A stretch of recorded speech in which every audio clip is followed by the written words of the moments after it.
नमस्कार दोस्तों, आप सभी का स्वागत है आपके अपने YouTube channel study with Ravi पर।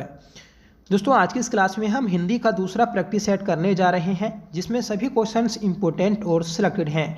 ये प्रैक्टिस सेट दोस्तों इस प्रकार बनाया गया है जैसे आजकल एग्जाम में क्वेश्चन पूछे जा रहे हैं। जो हमारा नया पैटर्न है दोस्तों एग्जामिनर का, तो उसी प्रकार से सभी क्वेश्चन तैयार किए गए हैं। आपको इसमें कुट मैच करने को मिलेंगे, ठीक है। और दोस्तों साथ ही साथ कुमाऊनी और गढ़वाली शब्दावली भी देखने को मिलेगी, ठीक है। तो आज का ये प्रैक्टिस सेट दोस्तों मोस्ट इंपॉर्टेंट है आपके आने वाले एग्जाम्स के लिए, ठीक है। तो आप कमेंट करके बताइएगा कि आपने 20 में से कितने सही क्वेश्चन किए हैं, ठीक है। तो चलेगा शुरू कर लेते हैं आज के अपने इस प्रैक्टिस सेट को, जिसका पहला क्वेश्चन रहेगा। बताना है फ्रेंड्स कि सूची 1 को सूची 2 से सुमिलित कीजिए और सूचियों के नीचे दिए गए कुटों का सही प्रयोग कर उत्तर चुनिए। एक साइड में दोस्तों हमें बोलियों के क्षेत्र दिए हैं और दूसरी साइड में कुमाऊनी बोलियां दिए हैं, ठीक है। तो पहला है दोस्तों कि पूर्वी कुमाऊनी वर्ग, तो इसके अंदर दोस्तों अस्कोटी आती है जो कि पिथौरागढ़ में स्थित है। पश्चिमी कुमाऊनी वर्ग, तो इसमें दोस्तों फालदा कोटी आती है, ठीक है। दक्षिणी कुमाऊनी वर्ग में रचभैंसी आती है और दोस्तों उत्तरी कुमाऊनी वर्ग में जोहारी बोली आती है, ठीक है। तो दोस्तों ये हमने कुट मैच किए। इस प्रकार हमारा जो सही आंसर होगा ए का 2, बी का 1, सी का 3, सी का 4 और डी का 3, ठीक है। तो हम कह सकते हैं ए 2 1 4 3, 2 1 4 3, ठीक है। तो ये दोस्तों हमारा सही हो जाएगा ऑप्शन बी 2 1 4 3, ठीक है। अगला क्वेश्चन है कि बंगला भाषा उत्तराखंड के किस भाग में बोली जाती है। फ्रेंड्स, बंगाली भाषा जो बोली जाती है तो वह आपके दक्षिणी कुमाऊनी क्षेत्र में बोली जाती है। सही आंसर रहेगा ऑप्शन सी, ठीक है। जो दक्षिण कुमाऊं है दोस्तों, यहाँ बंगला भाषा बोली जाती है। दक्षिण कुमाऊं में दोस्तों जो आपका उधम सिंह नगर है, उधम सिंह नगर के रुद्रपुर वाला जो एरिया है दोस्तों, दिनेशपुर वाला एरिया, ठीक है, शक्ति फार्म, तो यहाँ पर बंगाली लोग रहते हैं और बंगालियों के प्रभाव के कारण यहाँ पर बंगला भाषा देखने को मिलती है। अगला क्वेश्चन है कि निम्नलिखित कथनों पर विचार कीजिए। पहला कथन है कि हिंदी में उच्चारण के आधार पर 45 वर्ण हैं। दूसरा है दोस्तों कि हिंदी के लेखन के आधार पर 46 वर्ण हैं। तो हमारा जो सही आंसर है ऑप्शन ए सही है, मतलब केवल एक पहला वाला कथन सही है कि हिंदी में उच्चारण के आधार पर 45 वर्ण होते हैं। अब दोस्तों कुल वर्णमाला, मतलब वर्णमाला में जो कुल वर्ण होते हैं तो उनकी संख्या 53 हो गई है, ये आप याद रखिएगा। जो नया वर्ण है तो वह दोस्तों ये जुड़ गया है, ठीक है, जिसे विशेष वर्ग में रखा गया है, ठीक है। अगला क्वेश्चन है कि नीचे 2 वक्तव्य दिए गए हैं। एक को कथन ए, दूसरे को कारण आर कहा गया है। कुट की सहायता से उत्तर चुनिए। कथन ए है कि वह स्वर जिनके उच्चारण में नासिका का प्रयोग नहीं किया जाता है निरुनासिक कहलाते हैं। तो दोस्तों सही बात है, ठीक है। मतलब जिन स्वरों के उच्चारण में नाक का प्रयोग नहीं किया जाता तो वह दोस्तों निरुनासिक कहलाते हैं। सभी स्वर निरुनासिक होते हैं, तो सही बात है, ठीक है। तो दोस्तों कथन ए और कारण आर दोनों सही हैं। सही आंसर रहेगा ऑप्शन ए, ठीक है। अगला क्वेश्चन है दोस्तों कि निम्न में से कौन सा शब्द तत्सम शब्द नहीं है। तो तत्सम शब्द मतलब ऐसे शब्द, ऐसे संस्कृत शब्द जिनका हुबहू हिंदी में प्रयोग हो रहा है तो वह दोस्तों तत्सम शब्द कहलाते हैं, ठीक है। तो चंचू, चंद्र, चंद्रिका और जम, ठीक है। तो इसमें से बताना है कि कौन सा दोस्तों हमारा तत्सम शब्द नहीं है। सही आंसर रहेगा ऑप्शन डी जम, ठीक है। ये दोस्तों हमारा तत्सम शब्द नहीं है। देखिए जो तत्सम शब्द होते हैं इसमें पहचान होती है, एक तो ये बिंदी आएगी, ठीक है, ऋषि आता है दोस्तों, सैसलगाम आता है, बिना पेट चिरा वह आता है, ठीक है, और सभी पंचम वर्ण आते हैं, ठीक है। और ये भी आपको देखने को मिलेगा सभी दोस्तों संयुक्त जो व्यंजन है तो वह भी दोस्तों इसी में आते हैं, ठीक है। तो ये दोस्तों पहचान होती है आपकी तत्सम वर्णों की, ठीक है। अगला क्वेश्चन है कि सूची 1 को सूची 2 से सुमेलित कीजिए और सूचियों के नीचे दिए गए कुट का प्रयोग कर सही उत्तर चुनिए। तो सूची 1 और सूची 2 को सुमेलित करना है और सूची के नीचे जो हमें कुट दिए हैं, ठीक है, तो उनका दोस्तों हमें प्रयोग करना है।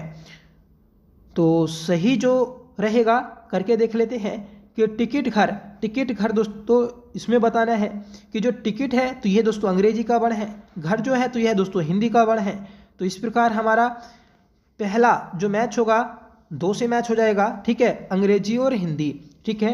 कवि दरबार, तो कवि दरबार जो दोस्तों कवि वर्ण है तो ये आपका हिंदी का है और दरबार दोस्तों फारसी भाषा का वर्ण है, ठीक है।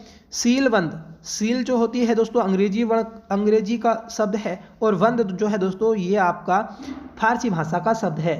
सही होगा इसका दोस्तों ए, ठीक है। और तपेदिक, तो तपेदिक में दोस्तों फारसी और अरबी का प्रयोग किया गया है।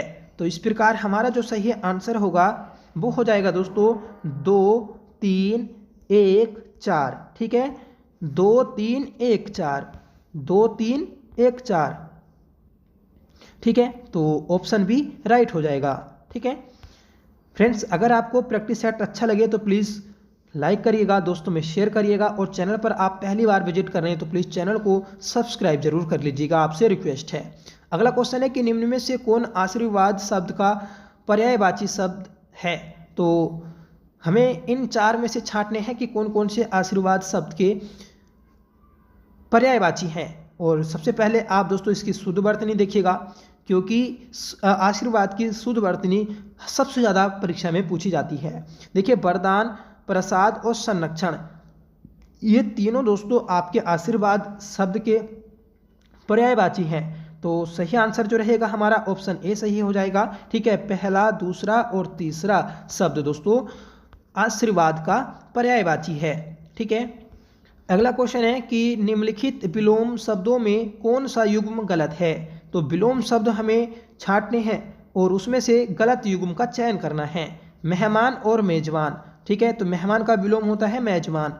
संयुक्त वियुक्त, ठीक है, ये भी दोस्तों राइट है। लाघव का गौरव होता है, कुतहासा का दोस्तों संघर्ष नहीं होता, ठीक है। तो इसमें ऑप्शन डी गलत हो जाएगा, ठीक है। अगला क्वेश्चन है कि सूची 1 को सूची 2 से सुमेलित कीजिए और सूचियों के नीचे दिए गए कुट का प्रयोग कर सही उत्तर का चयन कीजिए, ठीक है। एक साइड में दोस्तों हमें कुछ रचनाएं दी हैं, दूसरी साइड में उनके लेखक दिए हैं, ठीक है। तो ब्रह्म राक्षस गजानन, ये दोस्तों माधव मुक्तिबोध की है, ठीक है। टेकरा का गाना, तो यह दोस्तों राजेश जोशी का है। शिल्पी, तो सुमित्रा नंदन पंत और राम की शक्ति पूजा, यह दोस्तों सूर्यकांत त्रिपाठी निराला की है, ठीक है। तो इस प्रकार जो हमारा सही आंसर होगा ऑप्शन ए हो जाएगा, पहले का पहला, बी का 2, सी का 3 और डी का 4, ठीक है। बढ़ते नेक्स्ट क्वेश्चन की ओर कि नीचे 2 वक्तव्य दिए गए हैं, एक को कथन ए और दूसरे को कारण आर कहा गया है। कुट की सहायता से सही उत्तर का चयन कीजिए। कथन ए, परिपत्र एक सरकारी पत्र होता है जो विभिन्न विभागों और अधिकारियों को भेजा जाता है। तो दोस्तों सही बात है, ठीक है। इसका कारण दिया है कि परिपत्र को गस्ती पत्र भी कहा जाता है, क्योंकि दोस्तों ये एक विभाग से शुरू होता है और सभी विभागों में घूम घूम के दोस्तों फिर दोबारा इसी विभाग में आ जाता है, ठीक है। इसलिए दोस्तों इसे गस्ती पत्र भी कहते हैं, सर्कुलर पत्र भी कहते हैं, ये आप याद रखिएगा, ठीक है। तो इसका कारण भी सही है और कथन भी सही है, तो सही आंसर हो जाएगा ऑप्शन ए, ठीक है। अगला क्वेश्चन है कि निम्नलिखित में से कौन सा जातिवाचक संज्ञा के उदाहरण हैं। तो कौन से जातिवाचक संज्ञा के उदाहरण हैं ये हमें बताना है, ठीक है। पहला दिया है दोस्तों उन्नति, जवानी, तुलसीदास और चढ़ाई। तो देखिए इसमें जो तुलसीदास हमें शब्द मिला, तो ये दोस्तों तुलसीदास मतलब किसी व्यक्ति का नाम है, तो व्यक्तिवाचक संज्ञा होगा, तो इसलिए पहला गलत हो गया। सुंदरता, कुशाग्रता और लड़की, तो देखिए लड़की तो इसमें जातिवाचक है, परंतु सुंदरता और कुशाग्रता ये दोस्तों जातिवाचक नहीं है, ये आपके भाववाचक हैं, ठीक है। मित्रता, स्वतंत्रता, शत्रुता ये दोस्तों तीनों हमारे भाववाचक हैं। वाराणसी ये दोस्तों व्यक्तिवाचक है क्योंकि शहर का नाम है। पहाड़, नदी, आंधी और हिरण। ठीक है, ये सभी दोस्तों आपके जातिवाचक हैं। तो इसमें जो सही आंसर रहेगा ऑप्शन डी सही हो जाएगा। अगला क्वेश्चन है कि सूची 1 को सूची 2 से सुमेलित कीजिए और सूचियों के नीचे दिए गए कुट का प्रयोग कर सही उत्तर चुनिए। तो सूची 1 सूची 2 को मैच करना है। ठीक है, तो ये दोस्तों जो कुमाऊनी और गढ़वाली शब्दावली है उसी से रिलेटेड है। ठीक है, तो देखते हैं दोस्तों कि खरक, खरक क्या होता है। तो खरक दोस्तों वनों में भैंसों के ऋतुकालीन आवास होते हैं खरक। ठीक है, उखोलना क्या होता है। तो उखोलना जो होता है दोस्तों, तो यह आपका जुते हुए खेतों की पुनः जुताई करना उखोलना कहलाता है। छछोरो क्या कहलाता है। छाछरो, छाछरो क्या कहलाता है। तो दोस्तों छाछरो कहलाता है आपका नमी शोधन मिट्टी। ठीक है, और भमिंडा क्या कहलाता है। तो यह दोस्तों एक तल घर, मतलब एक तली वाला, एक मंजिल वाला घर दोस्तों कहलाता है। ठीक है, तो ये थे दोस्तों। आप कमेंट करके बताइएगा कि इसमें से कौन से शब्द गढ़वाली है, कुमाऊनी है, या फिर दोस्तों सभी कुमाऊनी या गढ़वाली है। ठीक है, तो जो हमारे कुमाऊनी गढ़वाली भाई लोग हैं वो हमारी हेल्प क्या करें। ठीक है, कुछ दोस्तों गलत हो जाता है तो आप कमेंट करके जरूर बताया करें। अगला क्वेश्चन है कि निम्नलिखित कथनों पर विचार कीजिए। पहला कथन है कि जिन शब्दों की उत्पत्ति का कोई स्रोत नहीं होता उन्हें देशज शब्द कहते हैं। मतलब दोस्तों जो देशज शब्द होते हैं उनकी उत्पत्ति का कुछ पता नहीं चलता। ठीक है, तो ये सही बात है, पहला कथन सही है। रेस्टोरेंट एक फारसी भाषा का शब्द है, तो यह दोस्तों गलत हो जाएगा। रेस्टोरेंट ये दोस्तों हमारा अंग्रेजी भाषा का शब्द है। ठीक है, तो इसमें केवल पहला कथन ही सही है। सही आंसर रहेगा ऑप्शन ए। ठीक है, अगला क्वेश्चन है कि निम्नलिखित में से कौन सा वर्ण स्त्रीलिंग नहीं है। स्त्रीलिंग हमें वर्ण छांटना है। ठीक है, तो देखिए ई, आई और री ये तीनों जो है दोस्तों आपके पूरी वर्णमाला में स्त्रीलिंग होते हैं। ठीक है, जो ऊ है दोस्तों बड़ा ऊ, तो ये दोस्तों आपका पुल्लिंग है। या हमसे पूछा जाता है कि वर्णमाला कैसा लिंग है, तो वर्णमाला दोस्तों पुल्लिंग है। ठीक है, पर इसमें अपवाद आते हैं 3। ठीक है, दोनों ई और दोस्तों री। ठीक है, ये तीनों सिर्फ दोस्तों स्त्रीलिंग होते हैं। ठीक है, हमसे पूछा था कि निम्नलिखित में से कौन सा स्त्रीलिंग नहीं है, तो दोस्तों ऑप्शन सी हमारा राइट हो जाएगा। अगला क्वेश्चन है कि निम्नलिखित कथनों पर विचार कीजिए। पहला जो कथन दिया है कि यह घर मेरे भाई का है, संकेतवाचक है। मतलब ये दोस्तों जो हमें कथन दिया था, तो ये दोस्तों क्या संकेतवाचक है।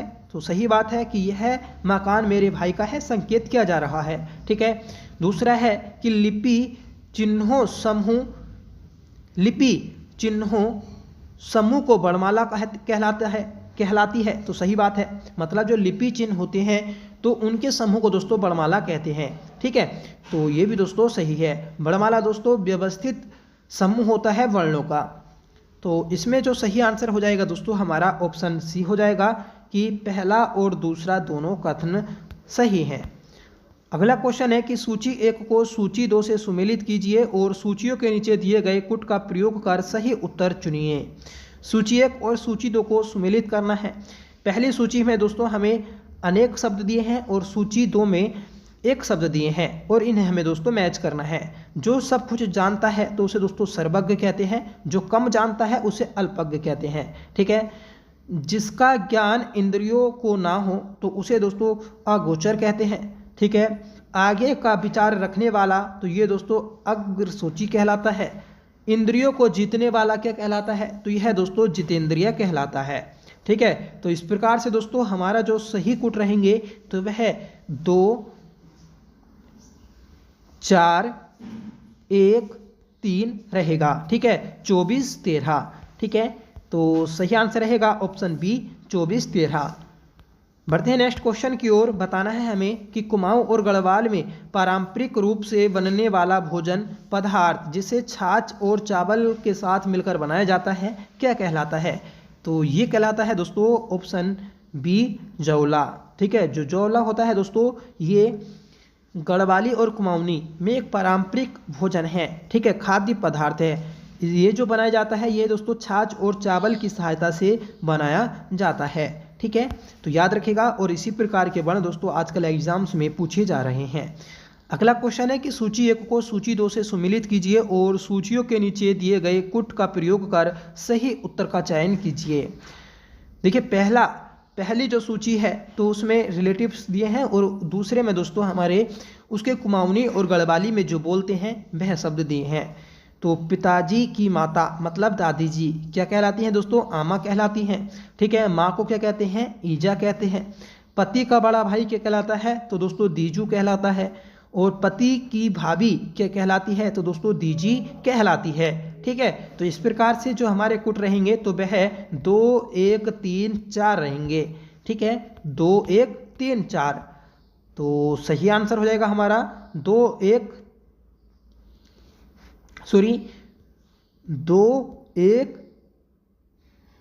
4 3। ये कुट थे हमारे, है ना। तो सही आंसर हो जाएगा ऑप्शन बी 2 1 4 3। अगला क्वेश्चन है कि निम्न में से कौन से वर्ण स्पर्शी संघर्षी वर्ण कहलाते हैं? स्पर्श संघर्षी वर्ण कहलाते हैं, ये हमें बताना है। देखिए जो वर्गीय व्यंजन होते हैं कचट तप, ठीक है, इसमें दोस्तों 25 वर्ण होते हैं, एक पंक्ति में 5। ठीक है,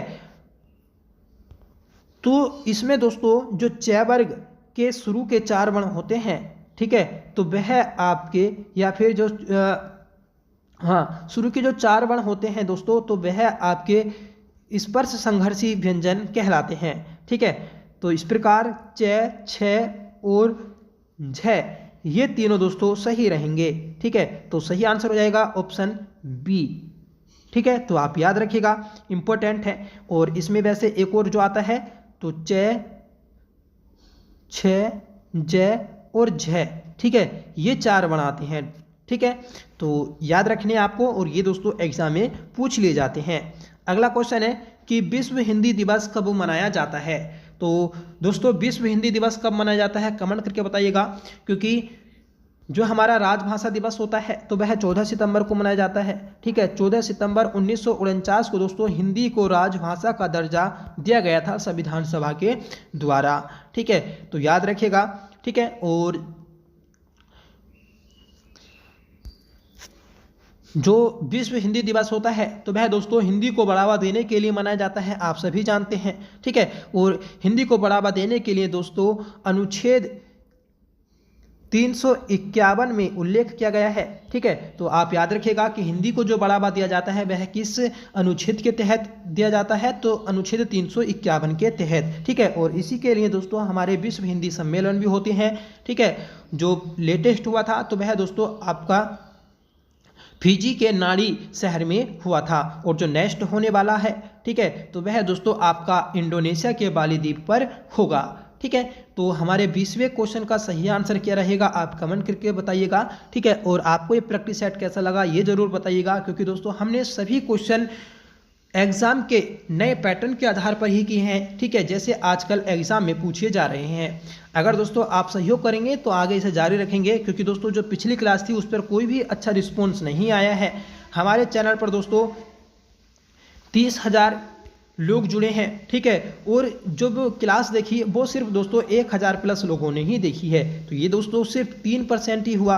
ठीक है, तो आपसे रिक्वेस्ट है कि प्लीज़ थोड़ा सपोर्ट करिएगा। ठीक है, एक बार क्लास को पूरा देखें, क्योंकि आप जब एक बार पूरा क्लास को देख लेते हैं तो आपको पता चल जाएगा कि वाकई में सही क्वेश्चन है या फिर गलत क्वेश्चन है। ठीक है, तो चलिएगा मिलते हैं हम अपनी नेक्स्ट क्लास के साथ, तब तक के लिए bye. Thank you so much for watching. Jai Hind.